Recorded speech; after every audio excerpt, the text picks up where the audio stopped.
guys, it's Jillian from Happy University. Before we get started, I just wanted to say thank you to Pearson for sponsoring this video.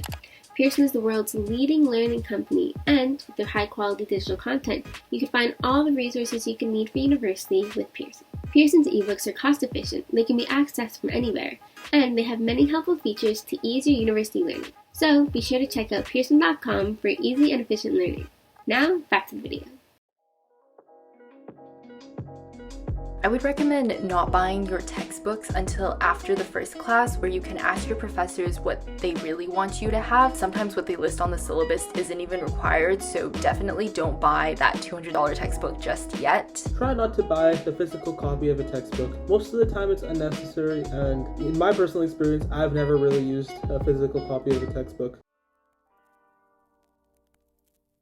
To figure out which courses you need for your specific program, I would recommend starting at your faculty's website, just doing a quick Google search to figure out what courses you need. They usually have the required courses listed for each program there. Now, my personal advice for registering courses in terms of getting the best courses you can is the professor. The professor is what makes or breaks the class. Rate My Professor is a pretty good place to start for research into courses and professors, but I would more so recommend speaking to upper years in your program who have had first-hand experience with these courses and can tell you about your experiences. Now, in terms of creating a good schedule, however, I prefer to have all of my classes earlier on in the day and have them finish earlier on in the day as well. So then I have the rest of the day to study, catch up on other work, start cooking dinner, or just meeting up with friends. Registration times are based on your GPAs, so the higher your GPA, the sooner you get to register in the courses and times that you want. For some courses, they fill up quite quickly, and usually there's wait lists.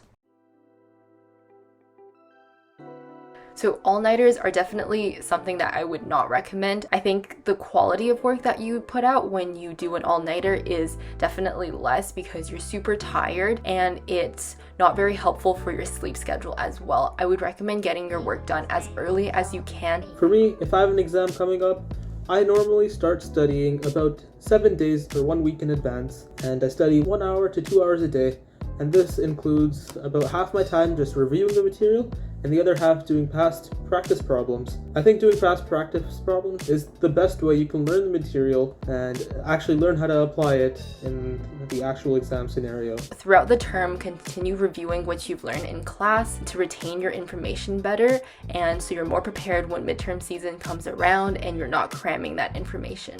So some productivity tips that I really found helpful in my first year was using Google Calendar. Have your class schedule on there so it'll alert you before you need to go to class. Put your assignments on there so you know when they're due. So that summarizes the majority of life at UBC. UBC is a very fun campus with a vibrant community. If you do choose to join UBC, I wish you the very best of luck.